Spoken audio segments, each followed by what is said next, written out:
चलिए रुख करते हैं अगली खबर का, जहां पर उत्तरकाशी में विश्व प्रसिद्ध यमुनोत्री धाम के कपाट वैदिक मंत्रोच्चार के साथ ही शीतकाल के लिए बंद कर दिए जाएंगे। दोपहर 12:09 पर विधि विधान के साथ यमुनोत्री मंदिर के कपाट बंद कर दिए जाएंगे। उसके साथ ही यमुनोत्री धाम से यमुना जी की उत्सव मूर्ति को डोली यात्रा के साथ खरसाली गाँव के लिए प्रस्थान किया जाएगा, जहाँ अब 6 महीने तक शीतकालीन के दौरान माँ यमुना के दर्शन होंगे। बता दें कि आज सुबह 8:30 बजे खरसाली में यमुना के भाई सोमेश्वर यानी कि शनि देवता की डोली यमुनोत्री के लिए रवाना हुई। साथ ही बाबा केदार की चल उत्सव विग्रह डोली शाम से अपने शीतकालीन गद्दी स्थल ओमकारेश्वर मंदिर ओखीमठ के लिए प्रस्थान करते हुए रामपुर पहुंचेगी। बाबा केदार की डोली 6 माह की शीतकालीन पूजा के लिए 5 नवंबर को ओमकारेश्वर मंदिर में विराजमान होगी। केदारनाथ धाम के कपाट बंद करने की प्रक्रिया में विधि विधान के साथ भगवान केदारनाथ की पंचमुखी मूर्ति को भंडार से बाहर लाया जाएगा।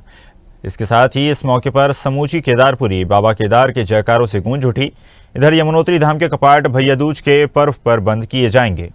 चलिए खबर पर अधिक चर्चा करेंगे। विनीत कंसवाल हमारे साथ जुड़ गए हैं। विनीत, जिस तरह से हम जानते हैं आज बंद होंगे यमुनोत्री केदारनाथ के कपाट और इसके साथ ही विधि विधान पूजन अर्चन के साथ जो पूरी प्रक्रिया है वो संपन्न होगी और इस दौरान बड़ी संख्या में श्रद्धालुओं के उमड़ने की उम्मीद भी जताई जा रही है। जी बिल्कुल, जिस तरह से देखा जाए तो उत्तराखंड की 4 धाम यात्रा का बंद होने का जो सिलसिला है वो कल अन्नकूट के पावन पर्व पर शुरू हो चुका है और लगभग गंगोत्री धाम के कपाट कल बंद हो चुके हैं और आज 2 विश्व प्रसिद्ध केदारनाथ और यमुना जी के कपाट विधि विधान के साथ बंद कर दिए जाएंगे, जिसका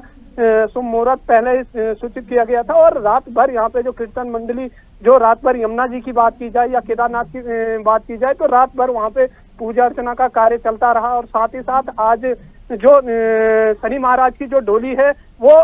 यहाँ से खरसाली गांव से यमुना जी के धाम के लिए प्रस्थान कर चुकी है और आज भाई दूज का पावन पर्व भी है और इसी दिन माँ यमुना के जो कपाट है अगले 6 माह के लिए श्रद्धालुओं के लिए बंद कर दिए जाते हैं। तो वहीं गंगोत्री धाम की बात की जाए तो गंगोत्री धाम में अब से कुछ ही समय बाद 9:05 पर माँ गंगा की जो डोली है वो अपने शीतकालीन आवास मुखवा में विराजमान हो जाएगी और उसके बाद जो आगामी यात्रा जो है उस पर पूरी तरह से ब्रेक लग जाएगा और जो श्रद्धालु आना चाहते हैं उनके लिए ओखीमठ और मुखवा में उनकी पूरी तरह से व्यवस्थाएं माँ गंगा और माँ यमुना के दर्शन कर पाएगी। जी बिल्कुल विनीत, जिस तरह से आपने जिक्र करा कि लगातार अब जो प्रक्रिया है वो आगे बढ़ती जा रही है, श्रद्धालु भी वहां पर मौजूद हैं, लेकिन इस बीच जिस तरह से जानकारी प्राप्त हो रही है काफ़ी अहम ये दिन है और इसी को मद्देनजर रखते हुए सुरक्षा के भी पुख्ता इंतजाम किए गए हैं क्योंकि बड़ी संख्या में लोग वहां पर मौजूद हो सकते हैं।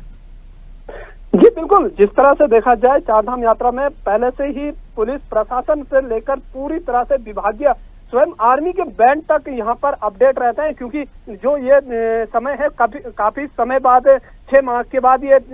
कपाट बंद होने की सिलसिला शुरू हो जाता है और उसको देखते हुए यहाँ पर जो व्यवस्थाएं हैं चाहे गंगोत्री धाम हो केदारनाथ धाम की बात की जाए या यमुनोत्री की बात की जाए तो यहाँ पे होमगार्ड पीआरडी और पुलिस के जो जवान है यहाँ पर चप्पे चप्पे पर मौजूद रहते हैं, किसी तरह से कोई अभद्रता ना हो उसको लेकर भी तैयारियां पूरी तरह से की जाती है। साथ ही जब कपाट बंद हो जाते हैं तो उसके बाद यहाँ पर जो